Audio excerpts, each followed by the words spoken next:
Hey everybody, Jew Wario here, and you are watching the Fans POV. It's awesome. Welcome to the Fans POV. You are watching the Fans POV. I'm hoping to make some better improvements to my Big Daddy while here. That's probably the worst rendition of the Yan Yan dance that's ever been. It was graceful. And we commandeer this in the name of the steampunk community. John, tell us about pre-registration. Tell us about it. I kept getting rickrolled every time I tried to pre-register. Car. Chowder. Oh, this is a hard one. Harvard. Yankees rule. Oh, come on. Oh, you make a sound? It doesn't even make a sound. Oh. Whoa. We're gonna have to clear this area. Cut this interview short. I'm sorry, I don't really know what's going on right now, but. How have you been enjoying like the status of Seven Massacre ever since you kind of got your own server and your own generator? Are you enjoying it as a more self-sufficient operation now? Yeah, when you're running a lot of traffic on a website, it can be very expensive to rent bandwidth. You know what I mean? Like I'm not, I don't have the right terminology all the time, but I'm not the tech guy. But it's a lot more efficient and cheaper to run it from, your own location. So I'm really happy with that. Like I've been able to continue having a site that has a lot of overwhelming amount of traffic, but I'm still able to afford it. So that's good without making it too much, without putting too many advertisements on it. I try to keep everything kind of moderate. I think it was in December when you had been out on a trip and then you came back and had been down for 2 days, and that's where you just decided that you needed your own independent power source. Was that around then? I don't remember. There were different times when the site would be down. There was a time when we were going with a cheaper web hosting service, and they had a lot of downtime, and we weren't happy about that, obviously. Then there's a time we got hit by a tornado when it was hosted in my own house, and pretty much just huge area. It was just wiped out of electricity for about 3 days, and I didn't have any way to update my site or anything. People thought I was dead or something. So, but then I came back, and then all the traffic just resumed. So we didn't really lose anything except 3 days of downtime. So,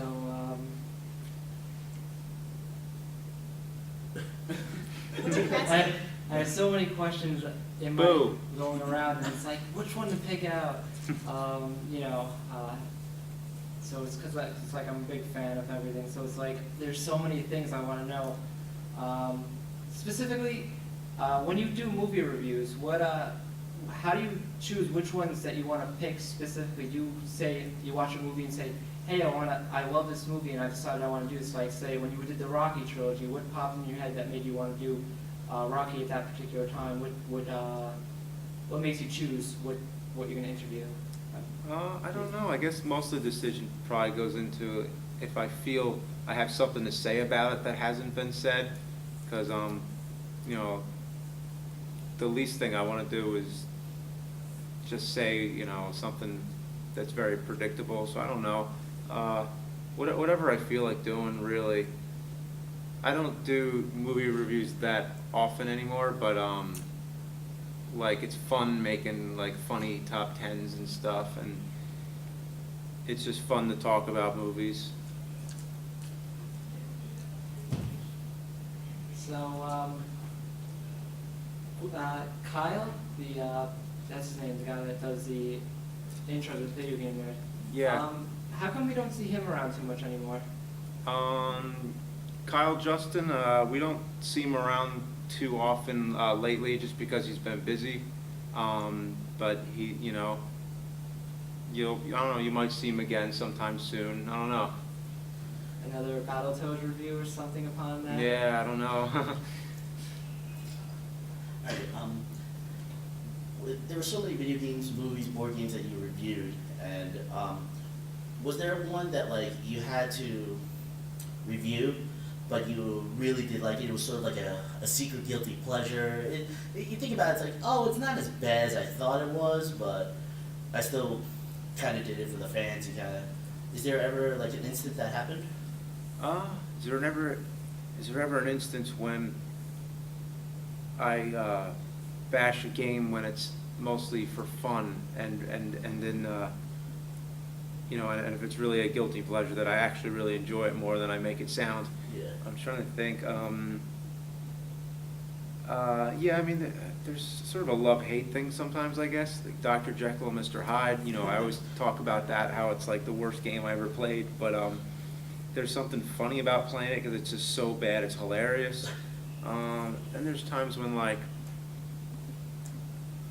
Simon's Quest, Castlevania 2, that was my first one that I ever did, and I pretty much just critiqued everything that was wrong with the game, but then a lot of people didn't understand that I also kind of liked it, so that was one that I redid at one point eventually, and like added on, but I found more things bad about it that I didn't talk about the first time, but I also kind of, you know, said, okay, you know, I also really like certain things in it, so yeah, I'm sorry, that's a tough one to answer. Alright, and then one more thing is that, is there any like crazy fan stories that you can tell us, like people like coming up to you and be like, oh my god, you're the angry video game nerd, or like signing someone's boob, you know, it's just... Yeah, I've signed boobs. I've had crazy stuff happen, so I've had like, yeah, I've had everything that I've ever imagined happening and more, so I don't know, it's just some weird stuff. Some of them I don't want to disclose just for like, you know, certain reasons, but no, off the top of my head, I mean, like 99% of people are nice, and you know, there's nothing wrong with most of them. So there's very few people where it ever becomes like any kind of problem. So no, I have really good fans. So you are known as the angry video game nerd, but has there ever been a game that you've played that has absolutely infuriated you, so angry that you just screamed at the top of your lungs, just like, fuck, and like kind of threw the controller at the screen and just absolutely made your blood boil? Yeah, as far as, you know, the worst one I always talk about, Dr. Jekyll, Mr. Hyde. As far as like difficulty, like Ninja Gaiden, because I was so close. You want to know a secret about Ninja Gaiden that I didn't know when I did the video, was that you get to the end, you fight 3 bosses in a row. If you beat all 3 of those bosses in a row, your health will be replenished after each boss fight. But if you die on any one of them and then, you know, come back the second time, it stops replenishing your health. So it actually punishes you more for not doing it the first time. So if you're playing Ninja Gaiden, you've got to do it the first time, or else shut off the game and start over. So even though you do the nerd stuff, your real true passion is making movies and doing things of that nature. Have you been working on any particular upcoming movies that you hope to maybe release on your website, or something maybe a little bit bigger? Yeah, it was the nerd movie, which is the happy marriage between the two, because it's like, you know, I pretty much stopped all my movie projects when the nerd started, and then that's all been kind of just welling up inside me, and it's like, okay, because that's really the curse, is like you get these ideas and you have to get them out. You need to make them into a movie or whatever, you know, your art is. And I have all these ideas of things I'm trying to do, and actually the nerd movie is a very like happy marriage between the two, because it's something that could only be the nerd. It couldn't be based on any other character, because of the decisions he makes in it. It's decisions that only the nerd would make. So that I really see as like the segue to going into making, you know, movies. I recently got a chance to see that 1995 Godzilla movie. Could you say the title for us, please? The 1995? Damn, I don't want to give it away. The one that has to deal with the oxygen destroyer. Yeah. Godzilla versus... Godzilla versus Destroyer. Yeah, it was actually quite a good movie. I'm glad your recommendation of it is. I think Okay. the only one that might be better besides the original is King Kong versus Godzilla. I thought it really, Yeah. they did a good job with the homage and stuff like that. Yeah. With that movie, did you think like the dub and stuff didn't really get in your way in terms of enjoyment and stuff like that? No, I only saw it subtitled, I think, because Oh, that's I where I see. got the Destroyer, because that's actually what it is, you know, not like Destroyer. Actually, in the English translation, like for the action figures and stuff, the official name, they spell it like Destroyer with A-H at the end. But if you look at the Japanese, like the direct English translation to the Japanese, it's something else. It's something like Destroria or something. That's pretty close, whatever it is. But what was it for the question, really? I was just, it's too bad, because I saw the dub, and now that I know that you didn't, I was just wondering if that really was a big deal for you. Yeah, I don't think I've seen the dub for that one. Most of the old ones I've only seen the dub, like where they start calling, you know, Ghidra is just Ghidra, but then they start calling him King Ghidorah, and I find out that a lot of the reasons why that's inconsistent is because back then they just don't translate it right a lot of times. So nowadays we have better translations than we used to.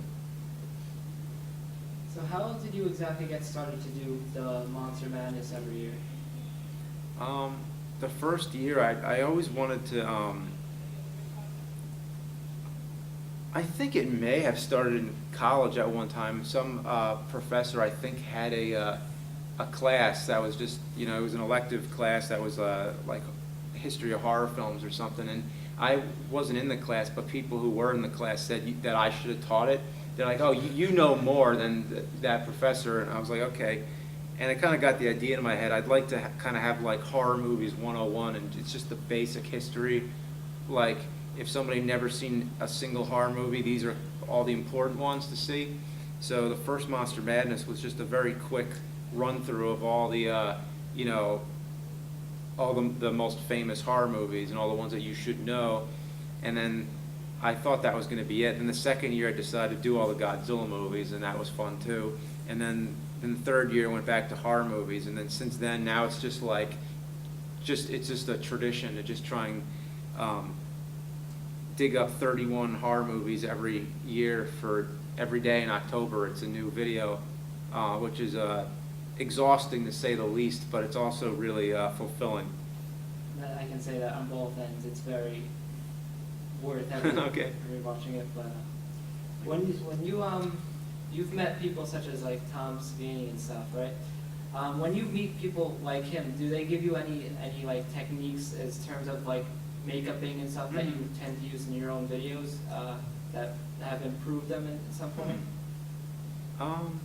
No, usually, you know, like if I meet somebody at a convention or if I film an interview with them or talk to them at all, it's usually, you know, pretty quick. So I don't usually get a lot of good advice, but Tom Savini was actually one of the more detailed ones.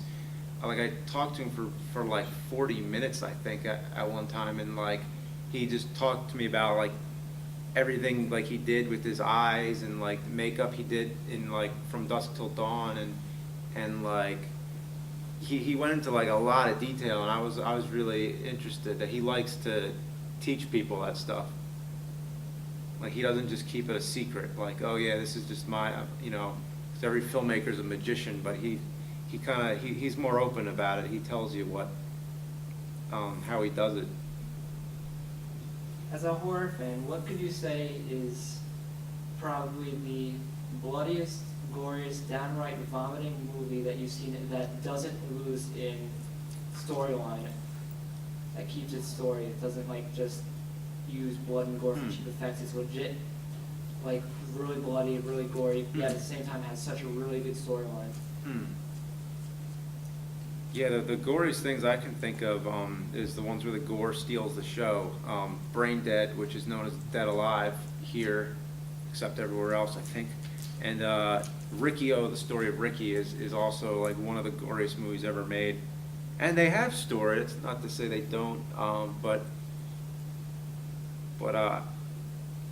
but those are also so gory that it's like that's what you remember the most.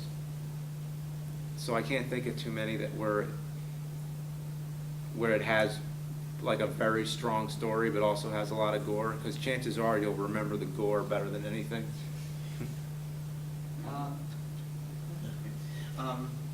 As one of the few defenders of Indiana Jones and the Kingdom of the Crystal Skull, as you showed in your top 10 famously, do you think that the orchestral score was up to snuff or a little bit lacking in that area? I guess it was probably on par with like the newer Star Wars movies, I guess, with the score, because like, I mean, John Williams is still working, and he's still awesome every time when he does anything. But I don't remember the new ones as much. Like I remember the music from the originals way better. So I think it's harder maybe to make something more memorable nowadays. If I had to name one disappointment, I think that's what it would be with that movie. Not enough score, yeah. Yeah, it's interesting. I haven't heard that yet. Yeah. Usually it's just the same things. Usually I just hear, oh, the gopher, the fridge. No, I like the movie.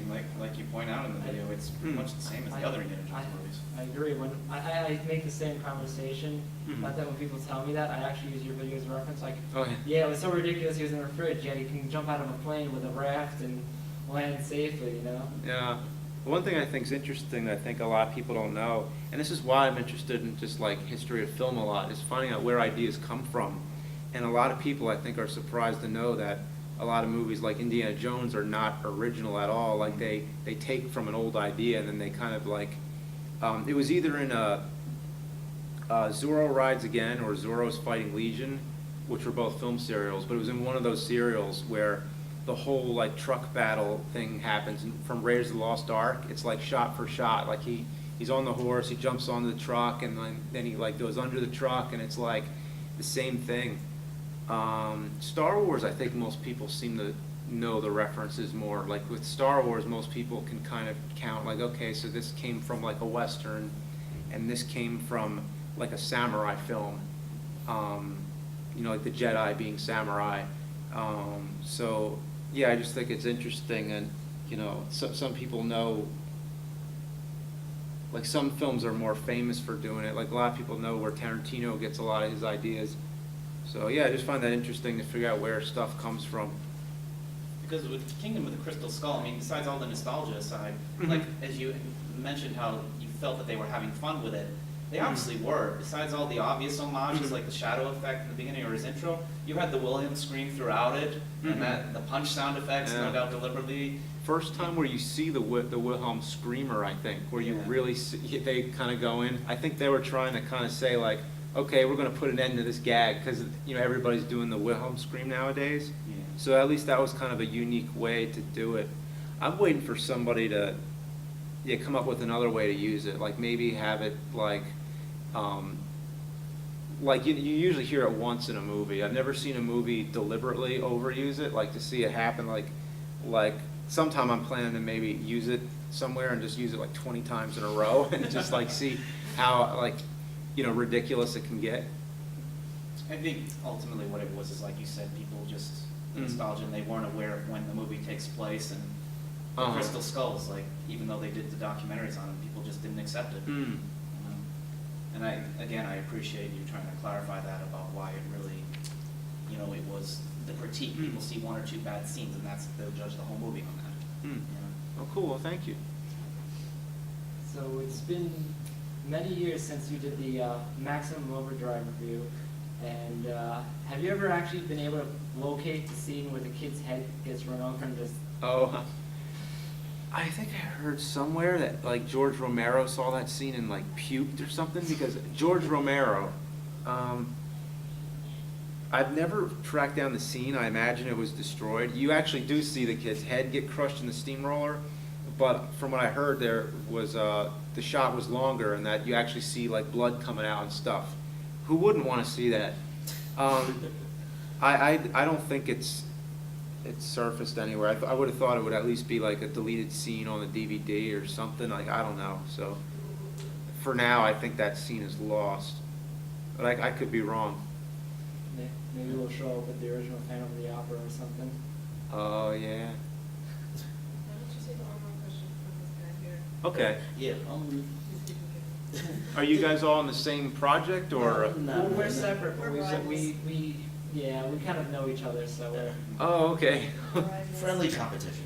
Okay. All right. Now, when you do your angry video game nerd videos, I notice a lot of times there's some good bloopers in there, and you guys start laughing. Mhm. Is it tough to go back into that angry state after you're laughing so much at what's going on? No, if I'm laughing for too long, I'll get mad that I'm laughing, and then I'll get angry again. So, yeah, it usually goes back. It's never a problem. It's not really like a mood kind of thing. Like I hear that sometimes, like Bela Lugosi with Dracula. Like there's all kinds of stories about how he'd go into a trance and he'd hypnotize himself and he'd just get into like the mood. You believe it with him, but for me, it's really just a switch. It's just like, okay, I'm the nerd. It's like, I'm cool 1 second, then I'm the fucking nerd, and it just boom like that. So. Yeah. All right. One last question is that our show is really dedicated to the fans, and we ask them for questions for us to ask you. Now it's your turn to ask the fans a question.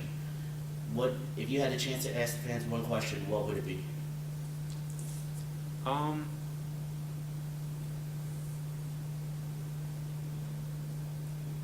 I don't know yet. I mean, the simplest thing was just like, what's your favorite video? I get all kinds of answers with that.